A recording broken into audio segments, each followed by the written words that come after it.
প্রথম প্রশ্ন হলো, এটা বিপ্লব ছিল কিনা? এই প্রশ্নের অ্যান্সার দেওয়ার আগে তিনটা জিনিসের পার্থক্য আমাদের বুঝতে হবে। একটা হলো বিপ্লব, একটা হলো সংস্কার, একটা হলো ক্ষমতার পালাবদল বা ক্ষমতা পরিবর্তন। বিপ্লব হলো একটা সমাজ এবং একটা শাসন ব্যবস্থার মৌলিক পরিবর্তন, আমূল পরিবর্তন। এটা হলো বিপ্লব।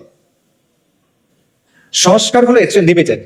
সংস্কারের ক্ষেত্রে একটা বিরাজমান কাঠামো থাকে, বিদ্যমান কাঠামো থাকে, সেটার মধ্যে কিছু পরিবর্তন হয়, কিছু মেরামতি হয়, কিছু পুনর্গঠন হয়। এটা হলো সংস্কার।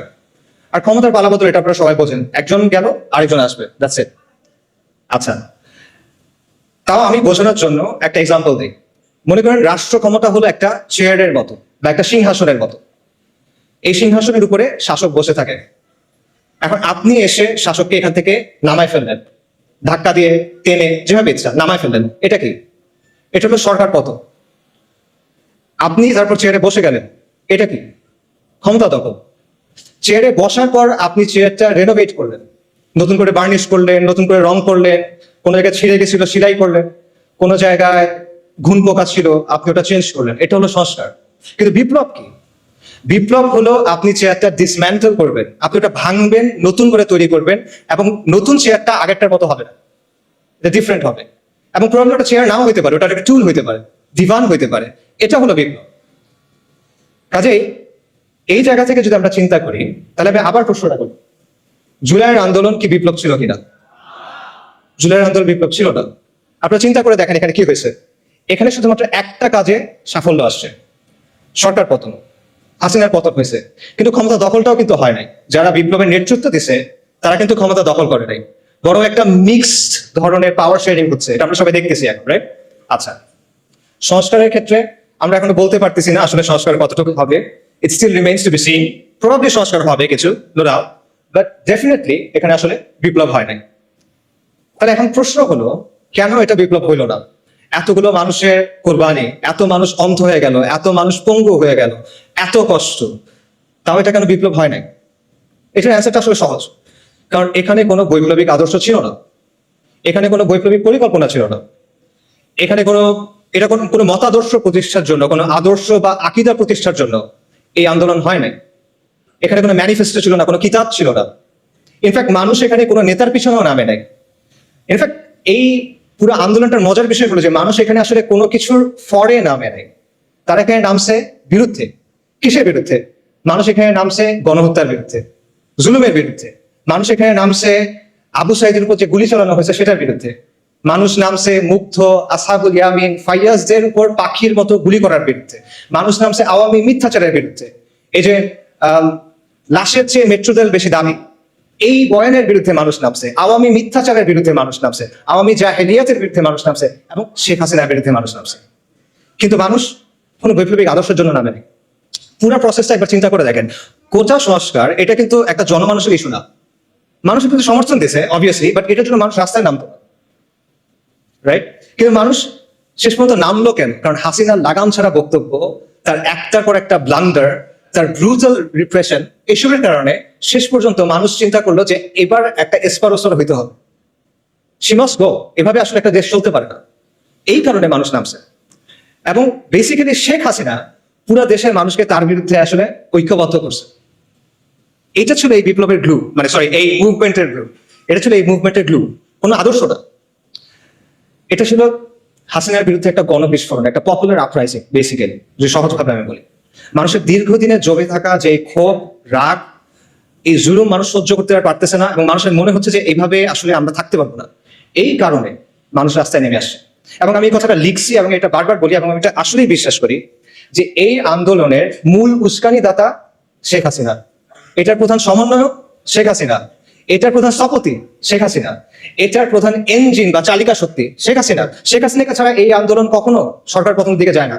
আপনারা চিন্তা করে দেখেন, 30শে জুলাই সে যদি সবগুলো দাবি মেনে নেয়, কি হয়? তারপর সরকার পতন হয়?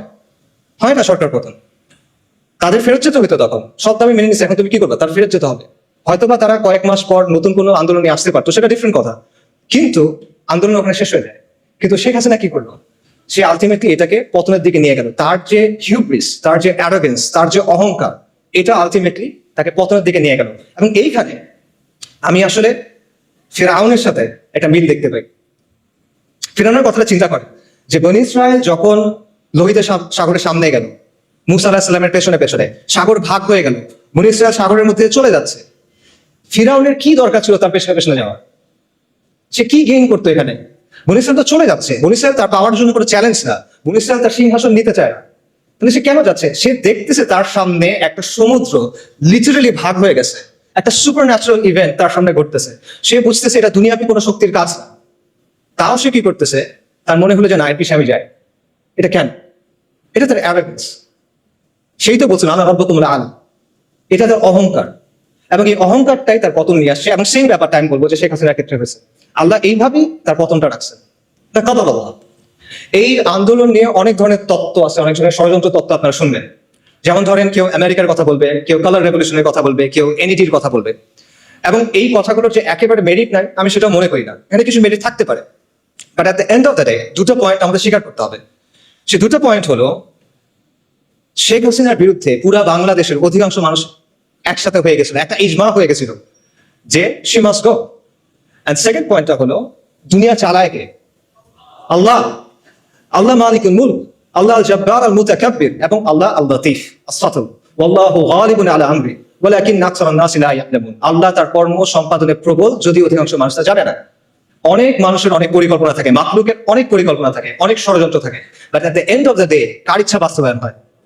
ওয়া মাকারু ওয়া মাকারুল্লাহ ওয়াল্লাহু খায়রুল মাকিরিন। সবাই পরিকল্পনা করে, আল্লাহ পরিকল্পনা করে, আল্লাহর পরিকল্পনা বাস্তবায়ন হয়। ওয়ালা গালিবা ইল্লাল্লাহ ওয়া হুয়া আলা কুল্লি শাইইন কাদির। সো এই বিষয়টা আমাদের মাথায় রাখা দরকার। আমরা যেন একটা ব্যালেন্স পজিশনে থাকি। ব্যাপারটা যেন এমন না হয় যে আমরা চিন্তা করতেছি যে কেউ সেভিয়ার আসছে আসমান থেকে নেমে বাংলাদেশকে অনেক কিছু করে দিবে, এরকম কিছু আমরা চিন্তা করার দরকার নাই। আবার আমাদের এটাও চিন্তা করার দরকার নাই যে সবকিছুই মনে হয় ইলুমিনাতি করে বা আমেরিকা করে বা অমুক কেউ করে। ব্যাপারগুলো আসলে এরকম না। দুনিয়া কন্ট্রোল করেন আল্লাহ। যাই হোক, আমি মূল আলোচনায় যদি ফেরত চাই, আমরা শুরু করছিলাম একটা প্রশ্ন দিয়ে, এটা বিপ্লব কিনা? এটা বিপ্লব না। এটা ছিল শেখ হাসিনার বিরুদ্ধে গণবিস্ফোরণ। এটা ছিল হাসিনার পতনের ব্যাপারে মানুষের মধ্যে যে মনোভাব অলরেডি চলে আসছিল, সেটা একটা বাস্তবায়ন। এবং এই জন্যই মানুষ যখন বুঝতে পারছে যে আলটিমেটলি আর কোনো অপশন নেই, আমাদের রাস্তায় নেমে যেতে হবে, তখন হাসিনার পতনটা নির্ধারিত হয়ে গেছে। এটা হয়তো একদিন পরে হয়েছে, এক সপ্তাহ পরে হয়েছে, এটা এক বছর পরে হইতে পারতো, বাট প্রসেসটা শুরু হয়ে গেছিল। এবং একই কারণে এখন আমরা অনেক ধরনের কথা শুনতেছি যে সাহি সেকুলারিজম আসতে হবে, সাহি লিবারাল ডেমোক্রেসি আসতে হবে। এই ব্যাপারগুলো আসলে আসবে না। কেন আসবে না? কারণ মানুষ এগুলো ব্যাপারে কেয়ার করে না, মানুষ এগুলো আসলে বোঝেও না, যারা বোঝে তারা চায়ও না। এগুলো হলো ৭২-এর সংবিধানের মতো একটা বিষয়, যেটা আপনি মানুষের গায়ের উপর রেখে চালাই দিচ্ছেন। But at the end of the day, the people don't care about these things. So ultimately, অনেক কথাবার্তা আমরা শুনবো, নয়া রাজনৈতিক বন্দোবস্ত, তারপর সেকুলারিজম, ভালো সেকুলারিজম, লিবারাল ডেমোক্রেসি, বাট এগুলো আসলে আসবে না। কিছু সংস্কার হয়তো আসতে পারে, কিছু সংস্কার আসতে পারে। প্রবাবলি আমরা হয়তো দেখতে পাবো যে কেউ 2 টার্মের বেশি প্রধানমন্ত্রী হবে না, এরকম কিছু হতে পারে। প্রধানমন্ত্রীর অফিস এবং প্রেসিডেন্টের অফিস একটা পাওয়ার ব্যালেন্স হয়তো আসতে পারে, এটা হতে পারে, সমস্যা নেই।